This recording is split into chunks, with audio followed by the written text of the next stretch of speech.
Perfect. We are live right now. Period. Period. Okay, great.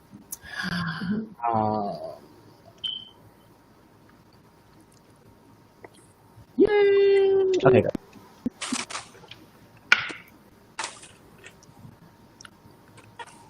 Oh, yay! Hey, Sweet Boogie. Hey, sorry, I just got finished doing a audition, so I'm exhausted right now. Oh, no, it's okay. You look good. The job was 3 hours. I'm exhausted right now. Oh, no. 3 hours. Wait a minute. You No, were it's 3 groups. No, hell no. I wish I would audition for something for 3 hours. No. you were looking at people for oh, okay. I was like, what? I said, oh no, that job's not for me. Girl. Since that, me, Alvin, I don't want it that bad. Sorry. Hey, good morning. Good morning. Live on air. This intro, the situation. Mm-hmm. He's guiding the saints. Let him use you. Mm-hmm. Great. Okay, cool. Hi guys. Okay, so we're gonna start. Okay, I'm gonna like jump right into it. Okay, I'm gonna talk my thing. So welcome to Black Coffee, which is our new show that we're going to premiere on the Watch What Happens Black Network. Please subscribe to our YouTube page. We're going to have a plethora of shows coming on in the future, along with Cash It, which we're doing previously. Black Coffee is just going to be a panel discussion with different types of Black people in the community, talking about different Black issues and different things going on in the world today within the dance industry and within just real life, as far as being Black, a person of color, all of those different things. So today we just want to discuss Black women in dance and just Black women in general and the importance of it. I've been having a lot of different discussions with my friends just recently about just like the lack of Black women in like leadership roles within the dance community. We kind of been going back and forth about it. Some people think there's plenty. Some people think there's not enough. So I just want to kind of throw the first question out there to you guys.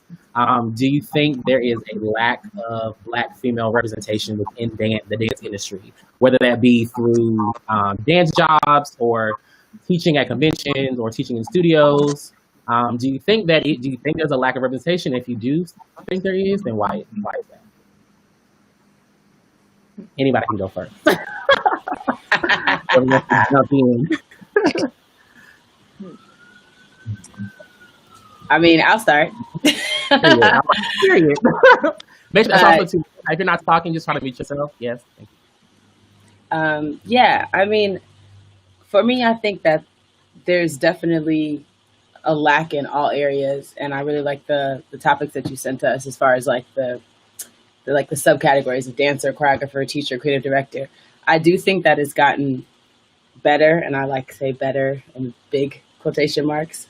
I do think it's gotten better, and I think that's because a lot of us have gotten more vocal about it and being more adamant about, no, we need visualization, we need representation.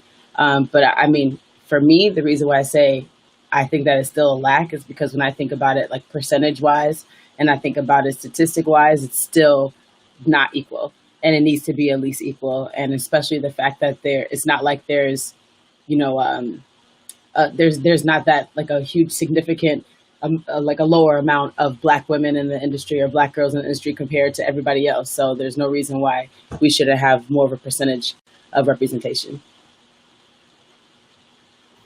I completely agree. Aurelia, you had your hand up. Yeah, speaking on the musical theater world, just from my experience over the last few years, I definitely think there's a lack of representation, but there's also a lack of roles.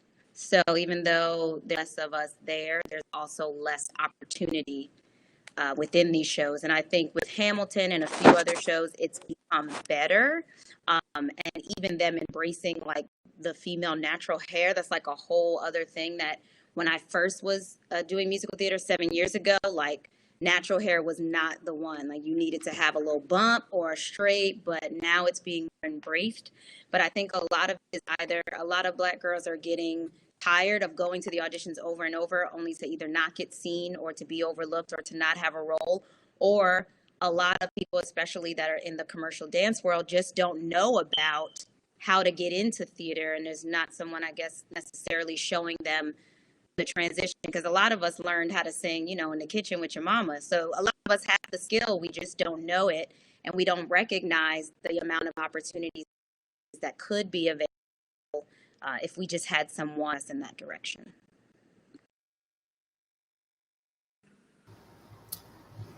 I go off. Now, do we feel like, just kind of speaking on that, I was talking to Soraya earlier in the week, kind of similar just about the different sections, like with the musical theater realm. And then like she was saying that like within the hip hop realm, like she felt like there were plenty of leaders, like plenty of Black females that were on top and all these things. So do we feel like there's kind of like a disconnect between all those three, like the commercial, the musical theater, and the hip hop realm? Like, is there some type of disconnect in between that?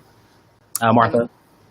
I think the disconnect comes from the separation of dance and culture, because like Blackness and hip hop, it is intrinsic. It is one and the same.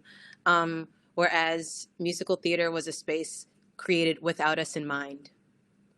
So you can't separate as much as you want to try. You can culturally appropriate dance from its culture, but you actually, like, you're not really doing it. So I think there is more representation in hip hop and the commercial industry, because it's like you can't take what's not, you can't, like, it's ours. Like the dance is ours. That's our culture. And as much as you try and like box it or shape it in any kind of way, it's the song, the language, the movement of our people. Whereas musical theater, we were raised to be told that it's not, but it also is. So there's a lack of diversity in things like musical theater, and even in the convention studio, that kind of world, because their dance standard comes from a different space. But like Andy said, I think, percentage-wise, definitely not enough. And I feel like all of the industries are kind of shaped like a pyramid. Like there are more of us at the bottom of the pyramid, and there's like one or two leaders or like people that can't even open the door, which is why, like Aurelia said, there's nobody to kind of usher us along, because we're kind of kept at the same level until somebody gives us a chance to speak up, like to step up. Rhapsody? Well, I agree. I agree with all three of you ladies. I also think that there is, how can I say it? Like, I definitely believe that there are way, way more Black women that, just like you said, at the pyramid bottom, just at being at conventions, and I'm sure Andy can speak on that too, especially if we're teaching at Monsters and we're talking to just different Black young choreographers and teachers are aspiring to do these things, but they kind of, well, at least to me, I can see that they feel like they don't have much support and or places to go. So in a sense, I think that we're all people who have taken a leap, especially the Black females in the room, have been the people that have taken a leap in the things that they wanted to do, whether it's dance, speak up on dance, or be a choreographer, et cetera, et cetera. And I think we have to recognize that a lot of Black women don't have the same confidence, have the same jump off the ledge. Like I considered myself somebody to jump off the ledge and just be like, okay, why? Because I also had a mom that told me the worst thing you could do is fail. Like the worst thing that's going to happen is you just fall on your face. Now you just got to get up, and what you know is not to do that again. Take pieces from what that is, and then you keep. What you will not do is not stop. So I think it really is about a big support system, because a lot of especially younger Black women, do not support. And I even feel that amongst all of us, and I think me and Tweety, you and I spoke about this many times, us just vibing in New York, about how we now as Black women in the dance community, we don't communicate enough, because there are so many things that we want to do, or projects need help on, or don't know anybody, and we just kind of subconsciously just do everything ourselves, if that makes sense. Like, you just naturally fall into, well, let me get it done, let me just do it, because I don't know if you ladies will agree, but I do feel that there is some kind of vibe or I don't know, a certain kind of way how Black women think other Black women are going to see them, if you know what I mean. So in the sense of, like, if I'm doing something and I think Tweety will be great for it, I probably won't ask Tweety, because I'm going to be like, well, she's doing her own thing. She's not going to want to support what I'm doing. Why? Because we as Black women are, and Black people and other people are always thinking that we can't support each other for whatever reason, or enough to support each other. And sometimes it is just you support by just having an ear. Sometimes it's just a text message. Sometimes it is an actual action. So I know I liked it a lot on, and I went like 5 places with that. But I feel that there are many women who are Black women who are out there, but think they have the reach or know who to reach to. That's really more or less bouncing off of what Martha said. Yeah. I'm done. Anybody else want to kind of piggyback off of that? Sweet, and then Lee can go. So I'm gonna definitely piggyback off of Rat and all of you ladies. Just speaking from underground hip hop world. First of all, we have a festival called Ladies in Hip Hop Festival just for that reason, because we don't support each other. You go to these battles, you go to these events, and it's just like there's more of us than there is of them at the battle, but we're not supported on an underground level. Also, it's not just not enough Black females per category that are participating in these battles, but it's, don't give me all a centerpiece, I look crazy. So it's not enough females at the forefront either. So let's say you have a whole panel of judges or teachers for this event. You might get like 15 teachers that are on this panel, judges that are on this panel, and 1, and maybe 2 are female. We're not even talking about Black. We're just talking about females, period. And that is a major problem. There's more than it was before, but it's still like, you have to fight for it. That's here in America. And everywhere else across the board, you can forget it. You're lucky if you get any female on that panel sitting in the judge's seat, because they feel like we're just not good enough.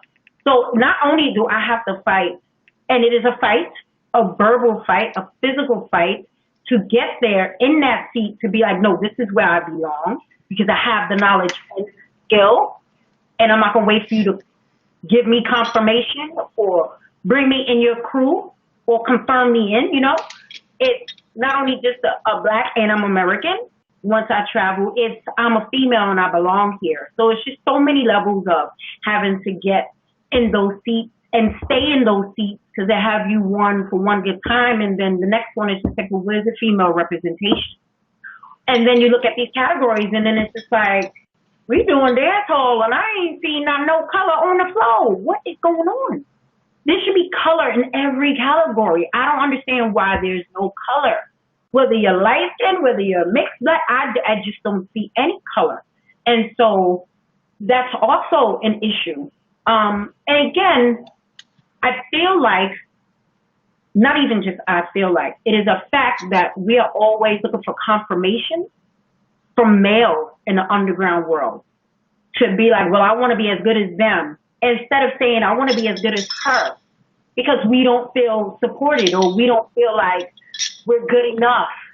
to say I want to be as good as that female in order to get to that next level for myself. And that is a huge issue, and that's something that I've always been outspoken about, whether people like it or not. And I feel like it's important that we use our voices, even with this black girl attitude, even with the black bird, angry bird attitude, because we say it nicely and it's like we're not heard.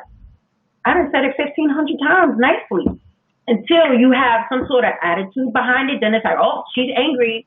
So I was like, no, I'm not angry yet. I'm frustrated, but I'm not angry. And then it turns to anger, and then that's something else that's against us. So I just feel like not supported, not heard. We need a confirmation in. There's so many different levels of, you know, trying to be there on top of where the color representation at. So did I answer your question? I think. No, it does. Lee, did you want to speak on that as well? Yes, I mean, first of all, like everybody that already spoke has, really answered the question in a sense. I kind of wanted to come from it, even like tailing off of what Rhapsody was talking about as far as the communication, and then, Tweety just like hit the nail on the head too, as far as just patriarchy and just how it's run amok in our society in general. And even in all of the time with everything that's going on, like it's been really self-reflective for myself as a man, and just trying to like look at all of the conditioning that has been like instilled, and just trying to like get rid of a lot of it, because it's not serving us clearly, because like we're here, and a lot of the patriarchy again is like a huge part of the problem. I will say that from like a teacher standpoint, even when students ask, who's your favorite? Usually, even females included, always name another male, or like always talk about, another man. And it's almost an automatic thing. It's funny. Well, not that funny, but it's just interesting when you think about it. But I think that's where a lot of it needs to change. We just need to be more vocal, and not in the sense of like, oh, I'm just going to talk about just Black women, but just, again, talk about women, talk about, other people that are not being spoken of, that that are being marginalized, or whatever. Really try to, as a leader, step up and make it known to everyone, when they ask those questions about who's your favorite, or who's, who to watch, or whatever. Like, be very vocal about sharing all of the spectrum, and not just going with what's like conditioned and what we just normally go for. Anybody else want to kind of like speak on that before? Cool. I kind of piggybacking off of what everyone has been saying, which is like another one of my questions. Like, I think many people, or I feel like, especially in like culture, like a lot of many would say like Black women are kind of like the blueprint for dance and hip hop culture, and like just like even how people dress and what people wear and the styles, and the Kim Kardashians. Like, I mean, it's pretty much, the epitome of what a Black woman would be like.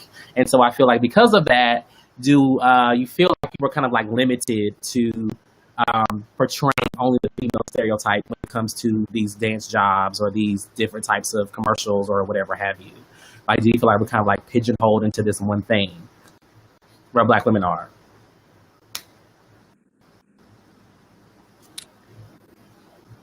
I'll say,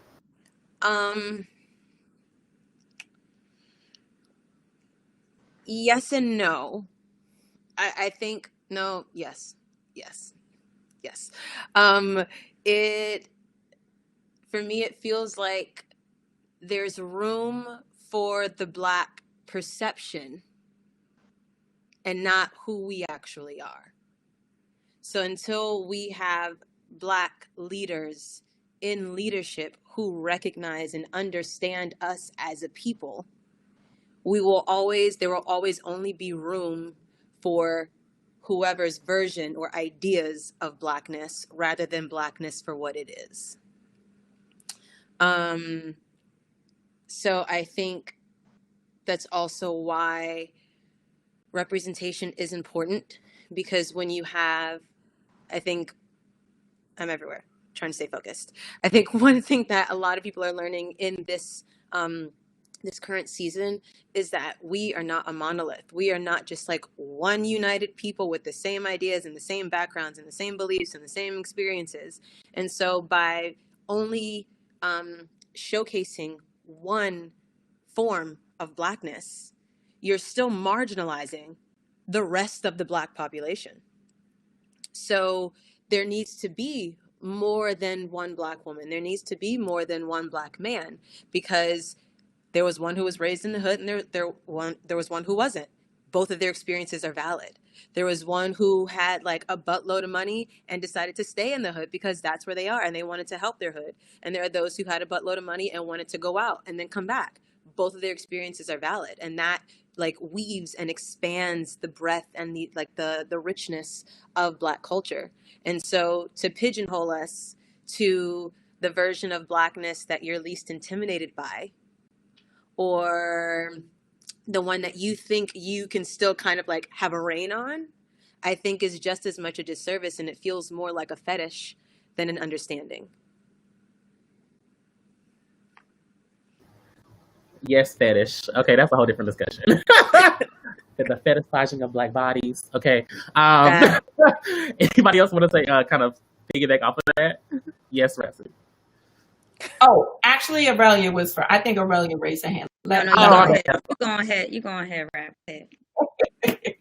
I mean, it's not even long. It really just once again agreeing with Martha, but especially on the part that I don't think it is recognized that there are so many different types and shades of Black women, from the lightest to the darkest, and Black is Black.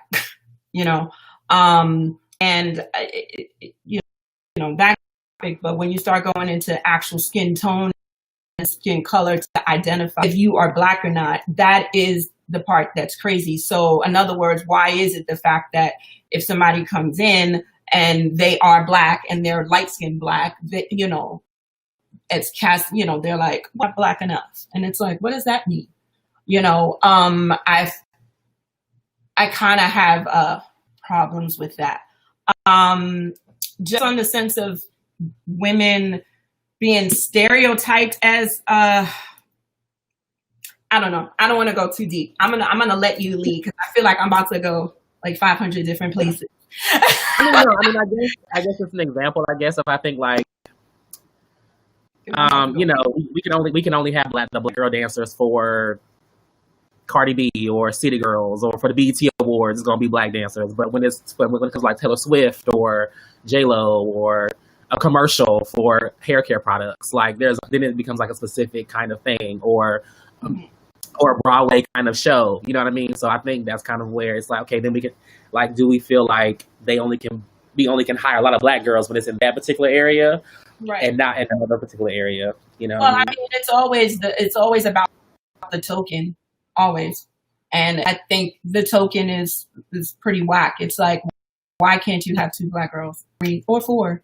Like, what is the difference? It then starts going into, my flower child head mind space. When I was starting in this career, I always just was like, well, you're talented. And, my talent is going to speak for itself. And then you slowly realize that the talent part just goes down. And if you don't look a certain kind of Black, or if you are the Black person, it's like you're not that Black. When I had my short time frame to be in a dancer, because I kind of always knew I wanted to choreograph and direct since the beginning of my career. But when I tried to dance, I was the dancer who didn't look like your dancer. And then on top of that, you weren't that Black girl.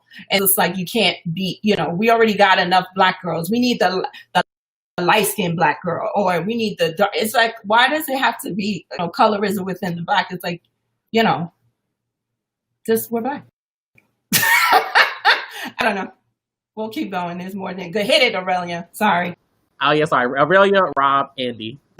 I'll be quick. I mean, I think for me personally, what made it really hard to stay deep in the commercial world was the sexualization of the body. I recognized later, probably 10 years late, that my sexy just looked different than what a lot of the jobs were looking for. So it was like either you sit and you wait for a Bruno Mars audition to come up and you don't eat, or you throw on your bra and panties and some fishnets and try to go get that job. And I think even now when I'm seeing a lot of concept videos, it's like we're being almost forced into that because we think that's what's going to keep us relevant, especially right now in COVID. Like, this is going to keep us relevant. People, as long as they keep seeing my cheeks, then they going to keep thinking about me. And, you know, it's an unfortunate thing, but I think oftentimes we're told to be quiet, and we use our bodies as our voice all the time. And we have things to say, but we're almost being told through a lot of these jobs to shut up and do what you're told. And that's why, for me personally, the commercial world was hard, because I love wearing a two-piece tracksuit all day and some Jordans. And for people, they were like, well, what you have on underneath that is what I want to see, not what you have on top, because your mind isn't the sexy part, it's your body. So for me personally, that was my issue. Rob. I actually couldn't hear her for some reason, but hope you guys can hear me. We good? Okay. Well, first, I just want to say, just with me and Lee being in here, and you as well, James, I feel like our job as men is to be that ear and just listen to our women, because when we're in those rooms that they don't happen to be in, it is our job to make sure that we are the voice. I feel like something that is very important is to acknowledge when there are women that reach these places, and we need to get behind them with even more support, instead of perhaps, oh man, I wish it was me that was the one that made it through. For example, we can all get behind someone like an Amari Marshall for her great strides, someone like a Paris Goebel for their great strides, someone like any of you women in here for their great strides, so that we can continue to push that person who happens to be in that position of power into even like further up the ladder, so that they can pull their sisters up. So I do think that it is important that as we address the things that we do not have, we shed more light on what we do have, so that it is like, okay, this is more what they want. And then when we do get into those positions of power, we show them, like, it's like we bust the door even wider open and get more representation. And I just feel as though, as a man, if I'm in an opportunity to recommend someone, it is okay for me to purposely think of a Black woman first, instead of maybe my best male friend who's expecting me to say him. I'm like, well, shoot, my girlfriend, Amanda Mae Wilson, should be my first option, because I'm going to have to hear her mouth later on about me getting an opportunity that she may never have gotten a chance to.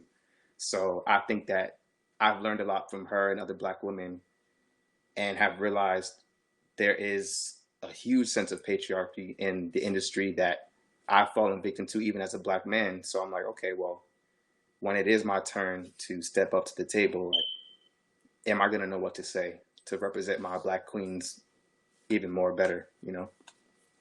Word. Andy J. Actually, I'm sitting there thinking, and I think what I'm going to talk about is going to jump more into colorism. So if you guys don't mind going that way a little bit. I mean, no, is that okay? Yeah, just because, kind of just going off of what Rhapsody was saying. For me, it's just been such a crazy thing to be in this industry on all levels, like doing things that are more like, again, industry related or teaching. And I think one of the biggest lessons that I learned as far as being a Black woman is the darker you are, the more intimidated people are by you before they even try to get to know you. And that's been something that's been a brick wall, actually, for me. Before I even speak, I'll walk into a room, and before I even say anything, I've had people say I was so intimidated by you before when I saw you. And I'm like, that's not a compliment. That's not a compliment at all, because you were prejudging me, and which is going to bring you to these preconceived notions, which then brings me to, I think that's a lot of the reasons why a lot of dark-skinned Black women are not represented enough in all of these facets and all of these leadership positions, all of these, dancing positions, all of these industry-related positions, because when you look at a lot of the times the societal issue of a Black woman, a dark-skinned Black woman, is that we are angry, we are intimidating, we are one type of Black woman, we are one type of way.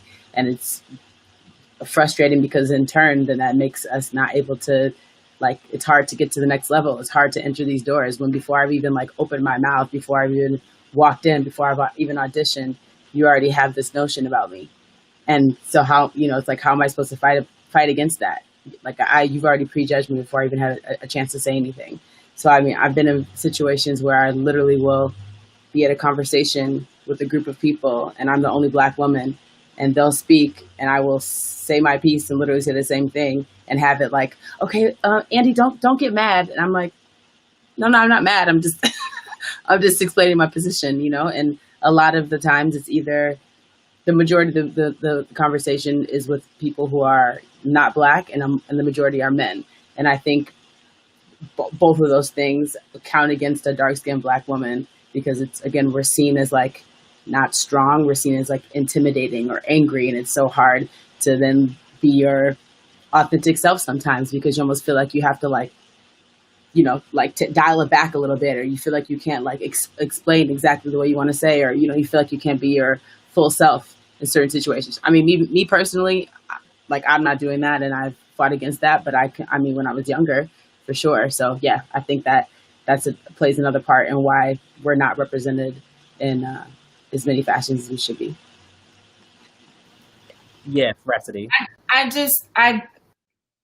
It's kind of, I'm agreeing, and then there's just another through line is that, so like even when there are the Black leaders or those Black directors that do want Black dancers, it's also there's a colorism within that sense of, oh, I don't want that kind of girl. I need, the Black, as we like to call, the video girl or whatever that is. And it's unfortunate that you cannot remember in the 90s where you had all different kinds of Black women actually being the video girls, where now, and excuse me, video vixen was way different than what it is now. So let me clear that up. That is a whole other conversation.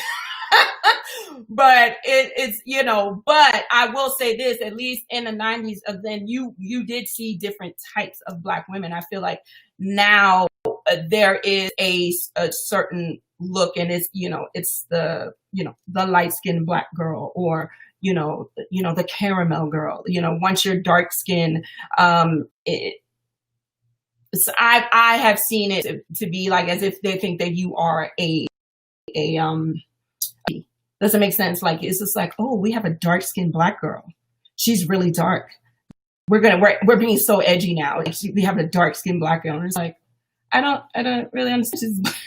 She's Black. So it's I don't know. It's just piggybacking off a little bit what Andy said. It really is a certain kind of judgment, because I do know, and I have my friends that are darker skinned, and we talk about this all the time. And it's like, when you walk into a room, it's like, I've even had some of them say, yeah, but I'm not as, you're not as dark as me. And I'm like, yeah, but girl, we still Black. Like, what's the difference? Like, we still feel the same thing. And she's like, no. And then you think about that, and that there is truth to it, because I am a lighter shade skin tone of Black than, my friends.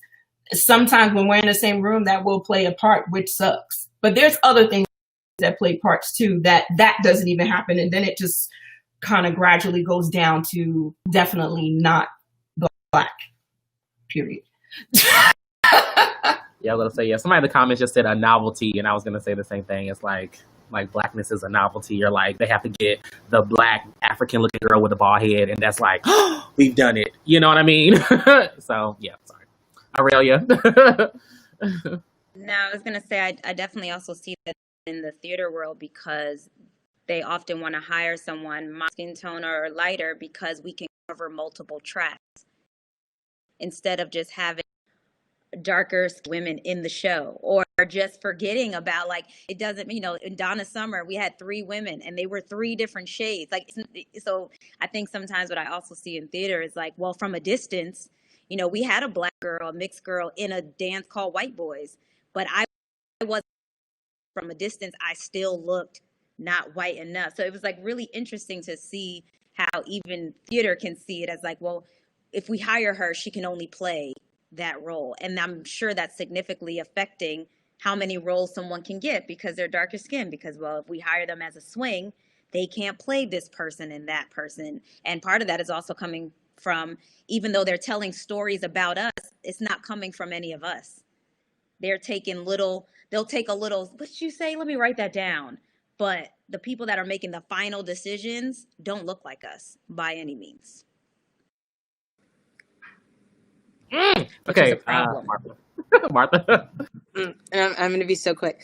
Piggybacking on that, yes, it is. It's like there's colorism within our own community, and just like I think colorism is something that should be talked about way more often.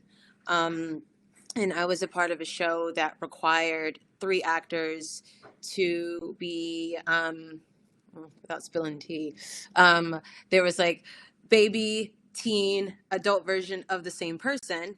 And part of this person's story was their denial of their blackness. So them as a child owned the blackness, them as a teen had tension with the blackness, them as an adult bleached the skin. And the casting director, the writer of the project was Black, but the director and the assistant director, the stage manager, the musical supervisor were all white. And there was a moment where the middle, the middle one was lighter than the older guy, like the teen version of the man was lighter than the older version of the man, and they couldn't understand why this was an issue. And it took conversation after conversation. Like they didn't get it. And finally I just was like, okay, because the writer was getting frustrated, and she was like a grown Black woman, and she was just like, y'all, like she's over it. And she just would like walk out. And I just was like, okay, are we really not understanding? Because if so, then let's sit down and have this conversation. And the casting director was just like, yeah, I don't get it. And I said, okay, well, this isn't just a Broadway show where like anything goes, or like this is just, I was like, this is a musical about someone's life. And part of this story, the foundation actually of this story, one of the key pillars is the denial of their blackness. So we have to honor that if we are going to tell this story correctly. And they were like, okay. I said, and also within the Black community, colorism is an issue. So by you getting somebody for the teen version of this man who's lighter than the adult version of this man, which is opposite of his actual life story, you're telling the Black community that there is nobody that is dark skinned that is good enough to fill this role. And she was like, oh, Boom.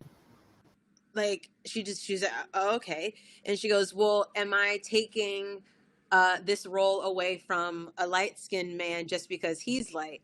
And I said, no, because you can't take something from somebody that was never theirs. Wasn't his to begin with. So you're not taking it away.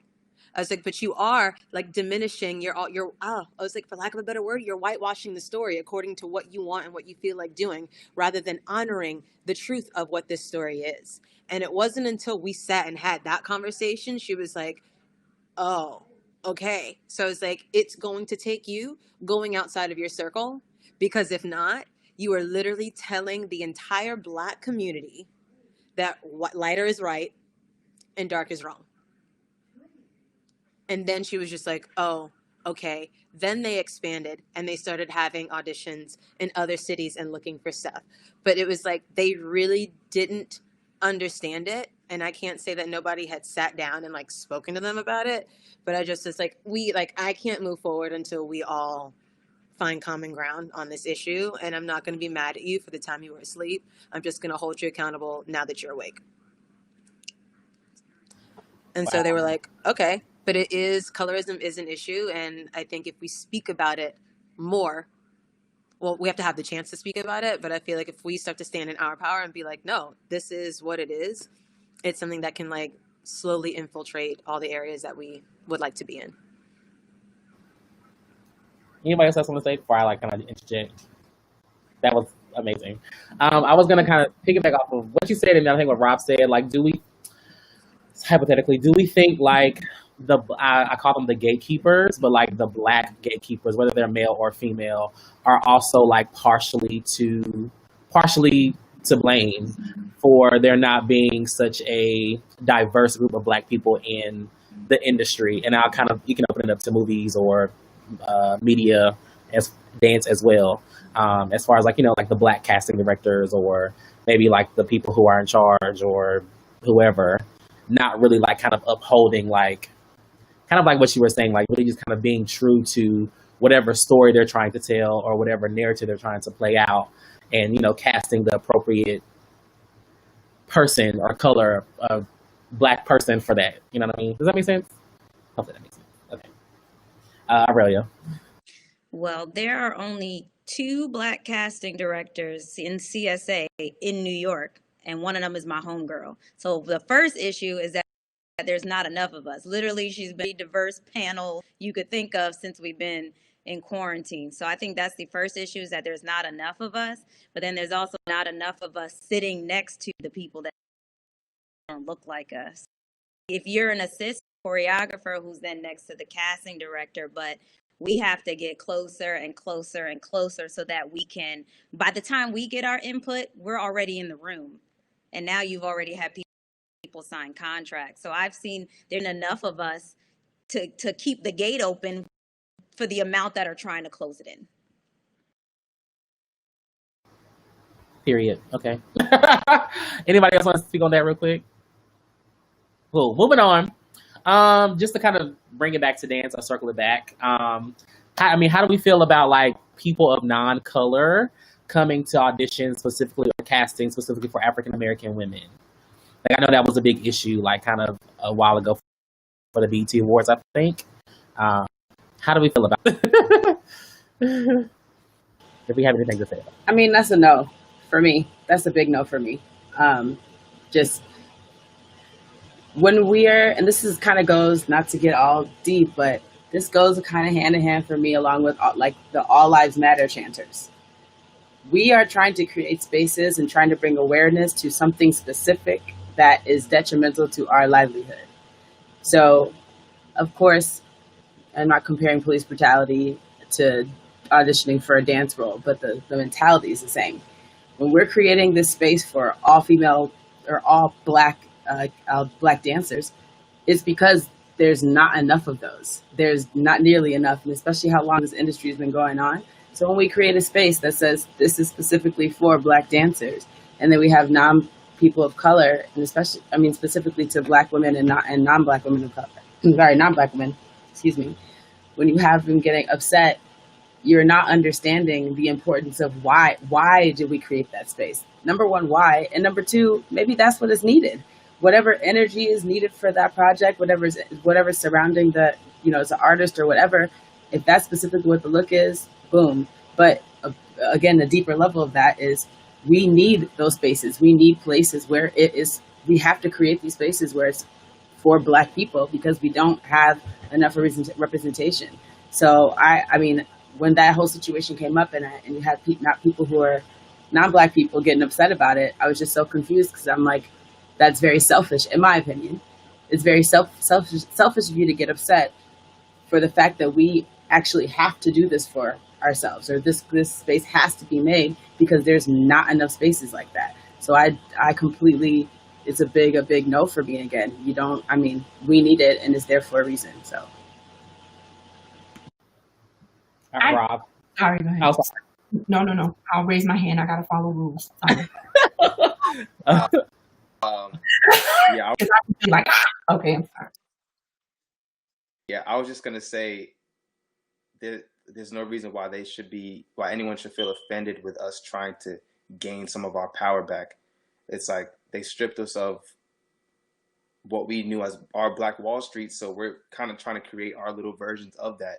Like, okay, well, I want this to be an exclusive experience because my people have been excluded from your experience for far too long. So if you have a problem with that, there might be some looking in the mirror that needs to be done.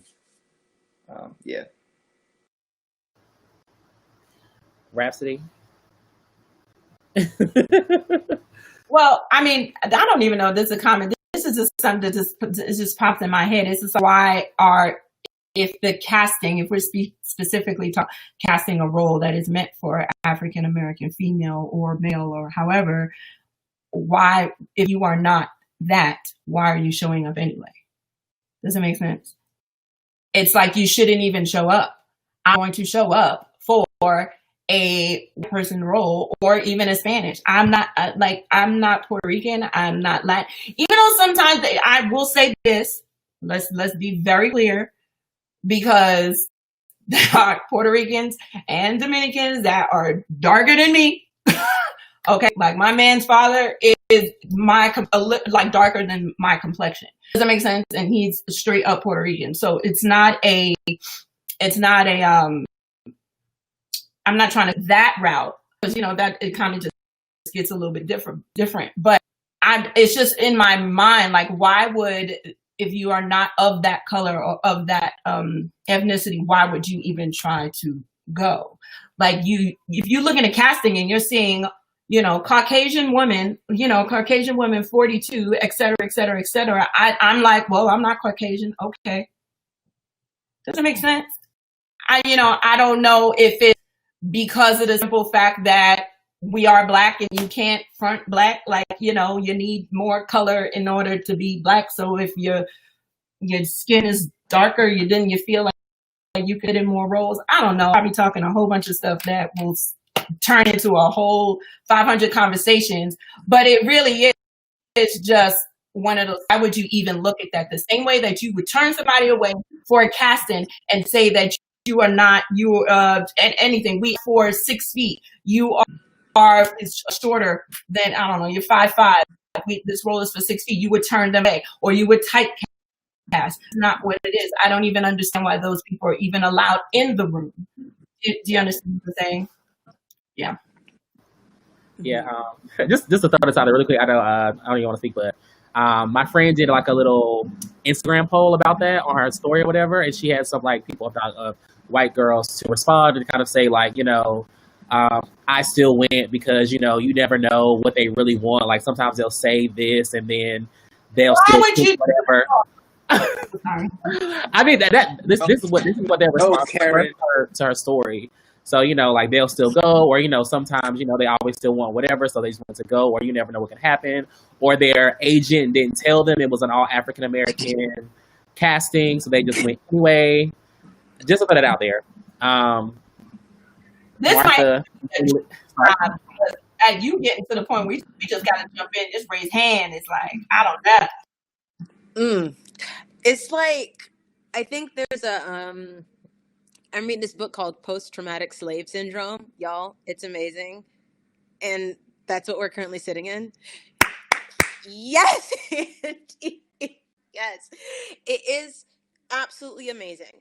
And yes, like, y'all, everybody needs to read it. Like, if you are Black, aren't Black, if you teach Black kids, like, just everybody should read it. And it's like, help me like sort and look through a lot of things. And one thing that I've like truly learned from my own experience and this book is there are so many silent narratives and silent contracts that we agree to. And there's a silent narrative of whiteness that the world is yours. Anything you want. The world is your oyster. You dream it, you see it, claim it, manifest it. That's a silent white narrative. The silent Black narrative is, only one of us can get there. There's not enough for everybody. So we're really dealing with the mentality of scarcity versus abundance. Even though we haven't signed anything, we've all silently agreed to it. That's how we're like subconsciously operating in this space, especially in America in this moment. And right now the tension comes in because now the world is shifting these narratives. And so to say that this is a space solely for Black people challenges the narrative of the world is your oyster. It challenges the narrative of, hey, guess what? Not everything is yours. You don't get this. This isn't yours. Somebody has to tell you no. No, You can't come here. No, this is not for you. No, no matter how much you do, how much you say, how many classes you take, you won't ever be Black. You can watch all the Cardi B. You can binge Living Single. You can go get cornrows. You still not Black until your ancestors were transported across these waters in transatlantic slavery ships. You don't carry the burden of what it is to be Black. So you don't get like the beautiful 400-year later evolved version where like we've really made something of ourselves, and not the version of us laid up and piled in ships. You don't get to pick and choose. It's all one and the same. It is one and the same. And so, no, you don't get to have this space, but you so stuck on, but I want to go. Okay. No. The answer is no. Like, no. And I think the question should be for them, why do you feel so entitled? Why do you think you deserve this? It's the same reason why Black people created HBCUs and then they got mad and tried to dog us for it. We created HBCUs because y'all wouldn't let us in over there. So we had to create our own. And now that we created our own, you got an issue with it.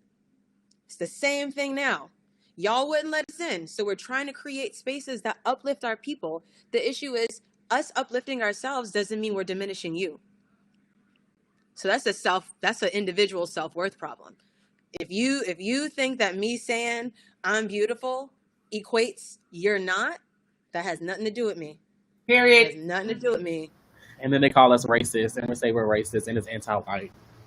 And how dare us even try to create something for us when you don't want us involved?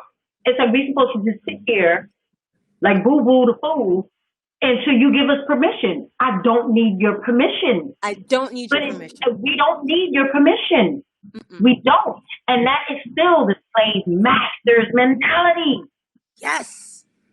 That is still the slave master's mentality. Generation after generation.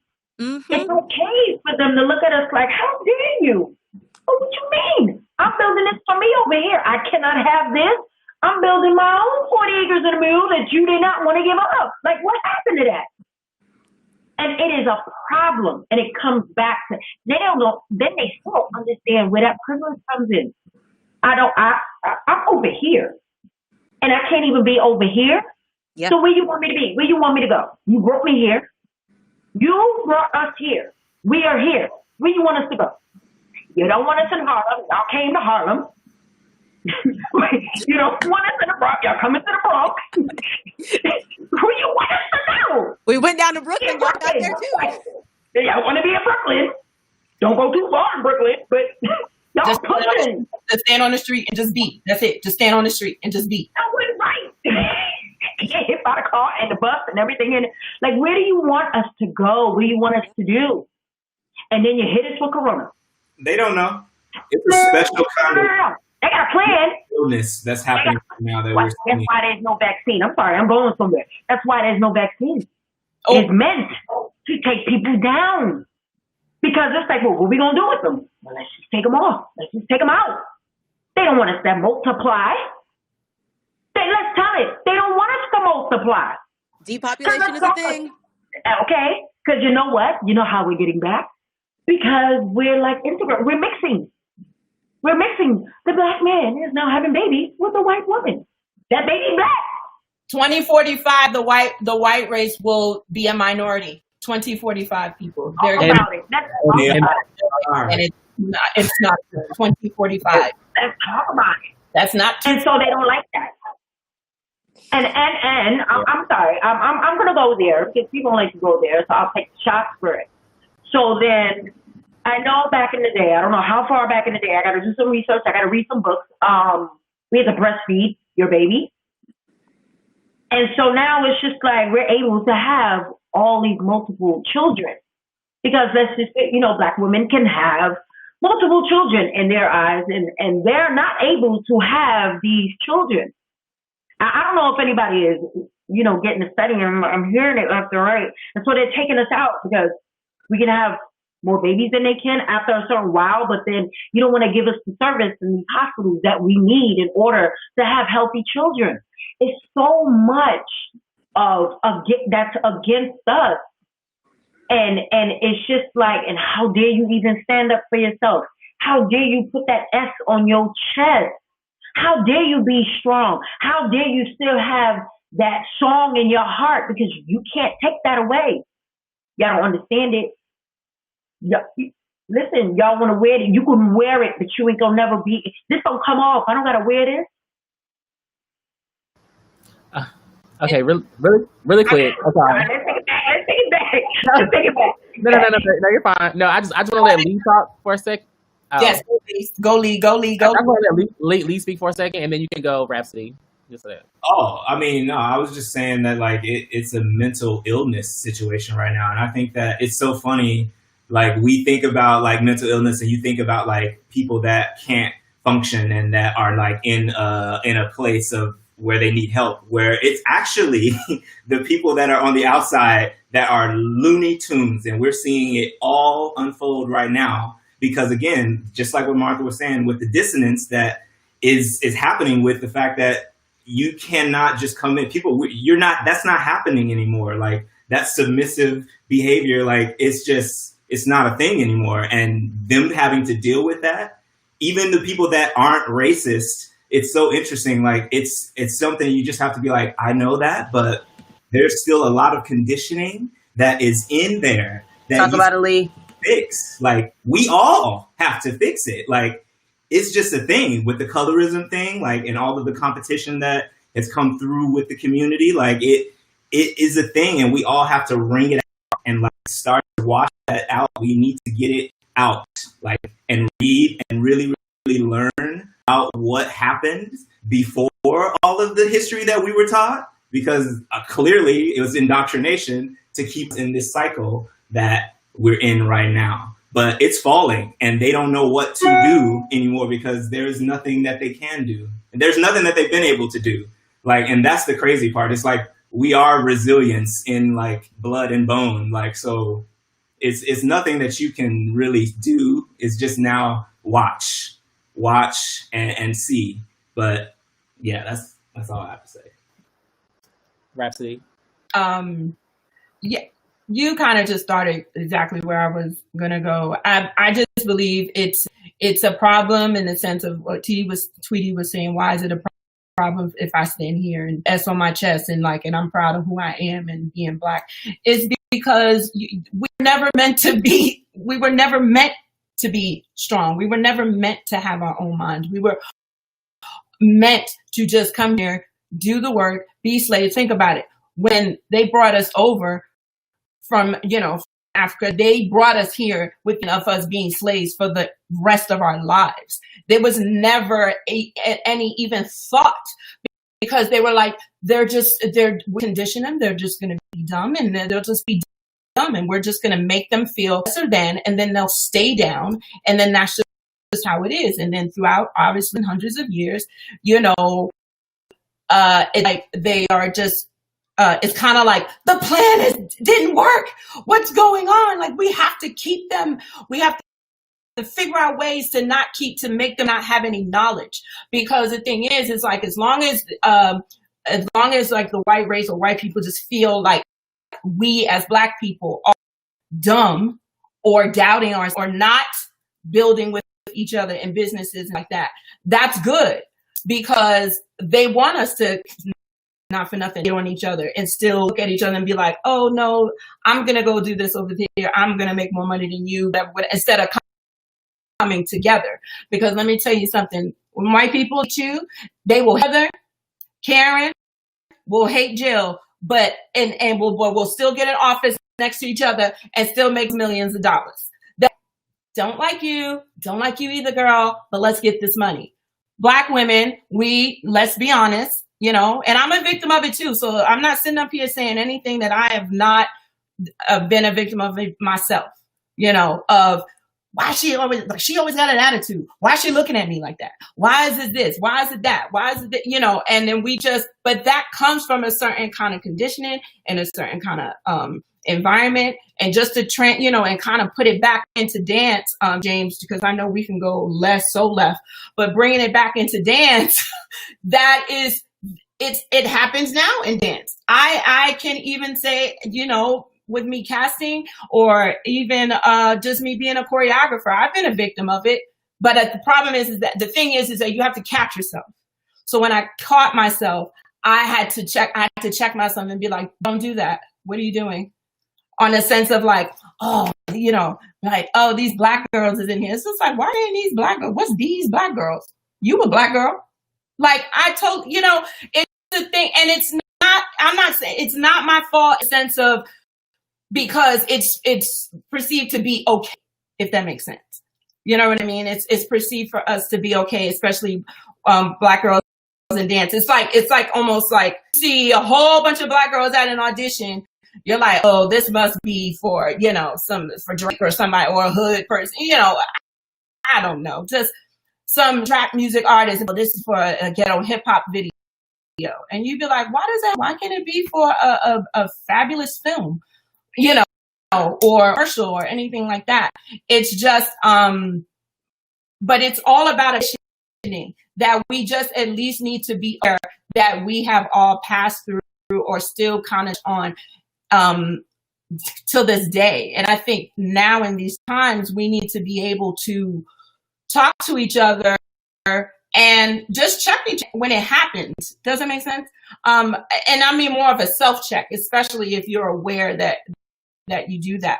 Because to the beginning of the conversation, James, and what we were all talking about, which is the support of the Black female, you know, and Black women, we don't feel, I personally feel, and I've been in this situation, you don't feel confident enough to go to the Black female because you feel like you're going to be judged or not for nothing. They may try to play you and you don't want nobody to do it and all that kind of stuff. And I feel like we've all been in that situation at some point. And then there's just the natural feeling of then there's like the outside of Black feeling. And then there's just the feeling of, am I doing the right thing? You know, and am I a person, and me as a person, is my voice being heard? And then on top of that, you put the black girl stuff on top of that. It's, it can actually infect it and infect your, almost like a virus, just your thought pattern and why you are hiring or not hiring certain Black dancers. Yeah, I mean, once again, we can go 500 things. I try to bring it back in because I felt myself. I know. Yeah, I appreciate it. Yeah. Thank you. No, I'm about to say it's I'm trying to stay on time. So I just want, this is my last question to kind of end it out. What does support look like for Black women in the dance industry? Maybe like just 2 or 3 people can respond, or 2 people, 1%, whatever. But what does support look like for Black women in the industry? And that's how I'm going to like end it out. Like, what can we do to fix this, or to make change, or to be better? I personally think, just to get back to what Rhapsody said earlier, a text, like communication, I think is key. And how we speak to each other, because a lot of times we can say stuff and be condescending, you know what I mean? And on the low, like, there was a little shade in there. Like, just be honest, like, let go of the shade. Don't be condescending to each other. Just really, really check on somebody and be like, hey, how are you? Number one, because I think everybody got stuff going on. You know, every individual dancer has something going on. You know, be kind, because you never know what's going on with that person. So they might have so much going on, and you looking at them like, ew, what's wrong with them? Like, they're already being judged. They haven't even did anything to you. So just be kind and less judgmental, and really mean what you say when you say it. And I think us women, we put so much on ourselves. And be kind to yourself, you know, first, but really, really just really talk. Because during this time, like, checking on other dancers and be like, hey, are you good? Like, are you really good? Are you okay? Not like, are you good? All right, I asked her, she good. Good, nobody really care. Like that underlying shade, we feel that we have that intuition, we feel it. And so it's really not necessary. Especially as a mom, I don't have time for it, you know, and just speaking as a Black mother, who is a dancer still, holding on to my career and moving forward, really like you don't have time for it. And so it's nice to feel like somebody is checking in on me, and not because it's for an opportunity that they think they might have in the future. Like, I'm also human. I bleed just like you. So don't just check on me because you feel like, well, that person might give me an opportunity to let me, just really be real about your word. There's a time where you want to build a relationship, but during this time, like, you need to really break, those fake hellos. Like, they start to get really tired and really old, especially during now when we don't know what the future holds for artists, for the art, period. And so, yeah, that's all I have to say. Rob and then Andy and Aurelia. I just want to say, I think there needs to be more dying to self. So I feel like in order to support ourselves, we need to understand that it goes far beyond us and far beyond our present tense. I think there needs to be more outreach and mentorship, not always programs, but more pulling someone to the side and not holding on to gems that we've acquired in fear that someone's going to take our spot. God may use you as a vessel, but not as the person who's going to actually do the thing. So I feel as though more people feel as though they can't talk to an older generation because maybe the older generation is trying to keep the keys for themselves to maintain their position. But you have these hungry next generation that still need to learn as well in the process, but also are like, hey, well, one day I'm going to be in your shoes. So I need to know what it's like to be in those conversations. So I know how to support my generation and support the people around me. So I definitely think outreach and just ministering to people, not always through a program, but, letting people just be more approachable and share wisdom so that we all can rise together instead of needing to necessarily just carry the torch ourselves because we need to be the one. So I think the support comes through, sharing. Andy? Specifically speaking to supporting Black women in the industry, I think two words that I've been really trying to keep in my forefront is acknowledgement and empathy.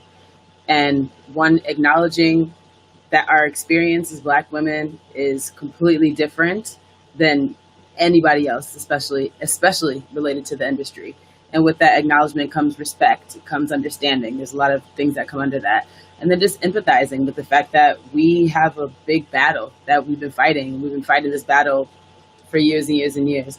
But it's hard to do it alone. I mean, Black women are very strong, and we are, that's like more than a stereotype, it's a fact. We're built in a certain way. So I understand that we're strong, but we also need allies. And I think something that's so hard is when we are trying to, again, go through these doors and climb up in this industry, when you have people who don't acknowledge that fact or who don't empathize with your experience, that also, you feel really alone and you feel really unsupported. So I feel like if everybody who is men, women, anybody who's not a Black woman, just understand that, like, we're multifaceted and we have emotions, and just because we're strong doesn't mean that we're not human and we're not sensitive. We just, we need allies. Aurelia? Agreeing with everybody and piggybacking a bit off of what Rob was saying, I think part of the mentoring too, he's really wanting to listen. It feels like sometimes I'm attached.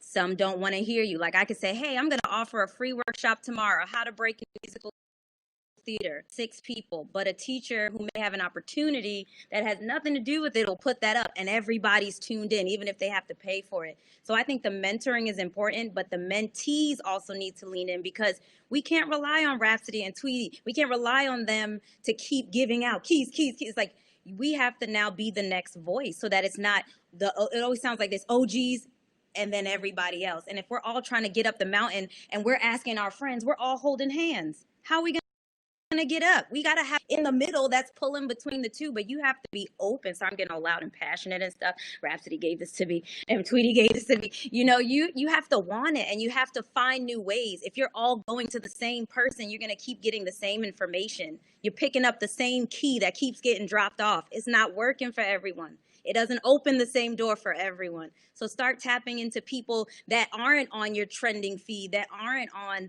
your explore page, and reach out to the people who high numbers, but that bank account is cute, but their morale is cute, their reputation is cute. I might not have that many followers. You know what I'm saying? It's like caught in the wrong numbers. Okay, I'm done. I love y'all. We getting caught in the wrong numbers, y'all. Yeah, Rhapsody. Martha. Definitely was that you kind of right out my mouth. It is mentor mentee. Definitely being a mentor myself, and I'm very proud to say that I am a mentor. And it does take a responsibility, and it takes a certain kind of courage to listen to people and talk to people, and especially through the program that I have, Motivated Excellence. You know, believe it or not, that is why the program is so strong, because believe it or not, there's more talking than dancing a lot of times. And so, but I will say this, because of that, there are a lot of dancers that do not want the information. They don't. They want the information in a way that is presented to them that will be easy, or if it just caters to their specific need, right? So, if a dancer, if, for example, a dancer would be like, oh, I'm just saying it to say, oh, I want to learn popping. Like, I want to pop like Poppin' Pete. And I'm like, okay, you want to pop like Poppin' Pete? Well, then you got to get into some foundation classes, and you have to start this way. And then, and once that list starts going start getting too long, you start seeing the interest go right here. And then because they want to get it so fast. Then, but at the same time, they'll see that I'll train, and then they'll be like, "Oh, you train with Rhapsody? Well, I was trying to train Rhapsody," and then it turns into this whole thing. But what you do is that it's not about necessarily training with me. It's the person that listened to me to just try out these different advices and different things that I'm giving you to become better. That's it. And sometimes, it's how can I say it? Yeah, and Rob, let me be clear. I'm not chopping you. It's just I don't want you to feel that I'm chopping you on the sense of the program thing. It's just that there is a thin line. Yes, there is a very thin line between mentorship program and being a mentor to people, right? And I feel like, having programs and all that kind of stuff, I think that's another conversation. I will not get into that part, but but I do feel that being a mentor sometimes it is a lot of pressure, and sometimes people don't have what it takes to be a mentor. But the mentee needs to be able to take the information and hold on to it and do what they can, and not blame the mentor for not giving them the answer that they want. That has happened to me so often. I am always somebody that I'm like, I will tell you the truth. If you need to get that hair done, I'm going to tell you that's why because your hair looks crazy. And I've done it plenty of times. Your hair looks crazy. That's why they didn't hire you, because you wore a pair of jeans and a half top, and you think that you ought to wear a half top. No, your stomach is hanging out. You cannot wear that. It's not a bad thing. Be thick, live your life. Hey, I'm thick, but I also know what to wear and what not to wear. But dancers will take that and then turn it into, you're hating me. See, I tried to get some advice from Rhapsody or any of us. This is not only me. And it turns into this thing. And then it becomes to now you don't have all the power. And the reason why you didn't get where you needed to get in your life and your career is radical. Absolutely not.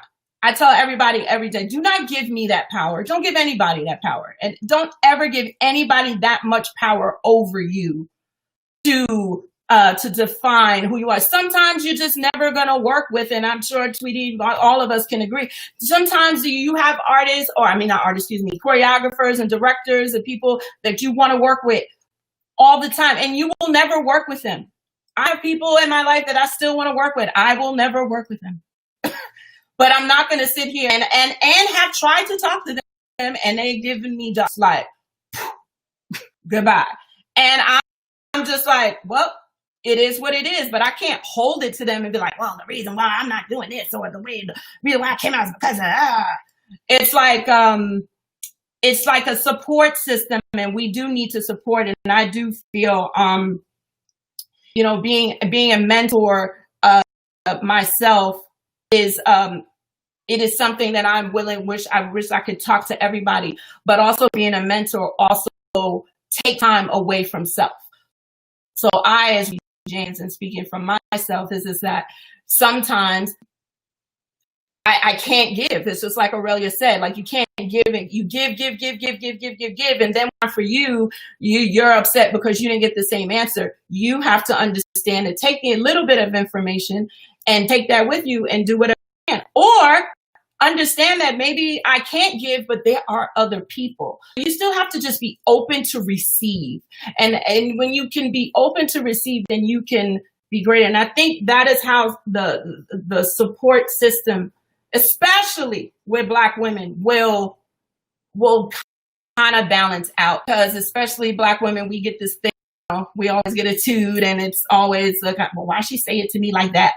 Why did she turn it like that? And we make up all these different scenarios, and it's not needed. So it definitely needs to be on the perceiving the information to not, who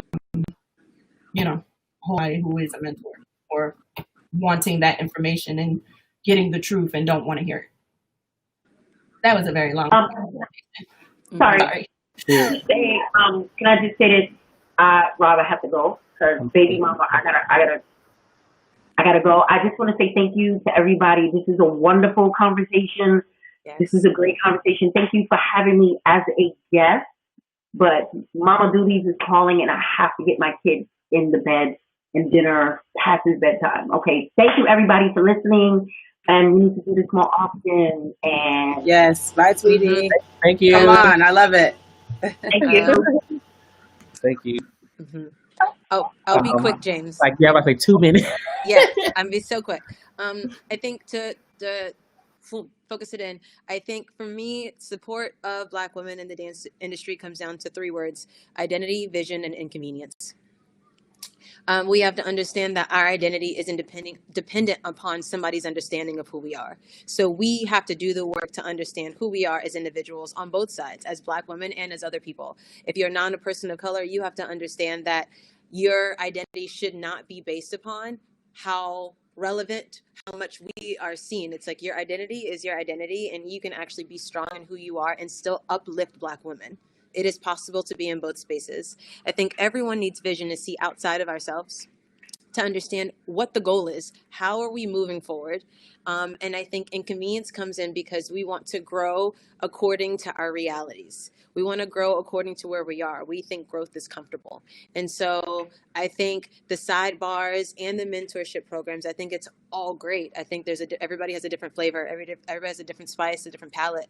I think it has to be inconvenient on both sides. As mentors, we have to remember that giving truth sometimes is inconvenient. It's going to hurt your feelings. But when it comes to the health of your spirit or your feelings, I'm going to hurt your feelings. Like, this is a truth that you need to get. And as a mentee, I have to know that truth is sometimes inconvenient. I have to be willing to hear what I don't want to hear. But doesn't mean it's less true. Doesn't mean it's less true at all.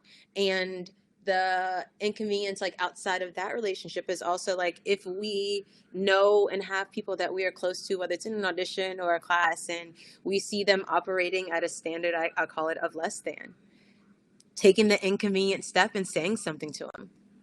I say it all the time. I'll pull a little Black girl aside. Hey girl, you don't get to do that. You're better than that. And let me tell you why. And it doesn't have to be accusatory, but like, let's talk about the version of you that I see that you don't even see yet. So let me speak life into you.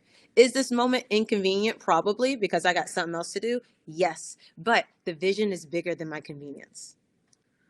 So I think support is putting the vision above everything else, like the vision and the identity above the inconvenience, because it's gonna growth is inconvenient for everybody. Like a seed has to burst out of its shell before it can bloom into anything. A tree, a flower, a garden, a full field that everyone can feast off of this land. But I think the inconvenience of like speaking up, like if you are the only Black man in the room or any man in the room and you see somebody say something derogatory to Black women, you can stand in that power. Hey, I don't appreciate the way you did that. We as Black women can do the same thing. I think the inconvenience of putting our truth before convenience, I think, is really what support looks like on all sides. Us as Black women, shattering the norms that we've been given as Black women about how we interact, and actually honoring how we interact and not the perception of how we interact. And as non-people of color, like, learn us, experience us, don't intellectualize us, experience Blackness, like experience relationship to Blackness, don't intellectualize it, don't put it into a box or some words that makes you feel a little bit better about what we are. Take it for what it is. And if it's too much for you, that's okay. There's room for it later. Everything is a process. We got time. But I think support has a lot of different ways, but I think identity and knowing who you are and knowing that supporting Blackness doesn't take away from who you are. Vision as to understand where we're going, so we understand that we all need allies and we can get there together. And inconvenience, like we have to step outside of our convenience sometimes to speak life into those, to understand that like the more life we give, the more life we receive. And if it's out there, we can all move forward as a collective. I'm done. Period. Period. Okay, cool. Thank you guys so much for joining our very first live stream Black Coffee panel discussion. We're going to be doing these for like the next few weeks with just different topics, different people, different things within this going on within the community. Again, if you're watching on the YouTube live stream, there was like this huge lag. It's probably my Wi-Fi. I don't know, but it's going to be saved. Please share. Please repost. Look at it. I want to say thank you guys so much for being on the panel. You guys were amazing, and this was like a bomb-ass conversation. Please subscribe to our YouTube page. Watch What Happens Black. It's going to blow up. It's going to be big. Look out for 2021 because they have 2020. So. Yes, James. Thank you, James. Thank you, James. Thank you guys so much. It was lit. Thank you, beautiful Black people. You guys. This is great. Yes. I love all of it.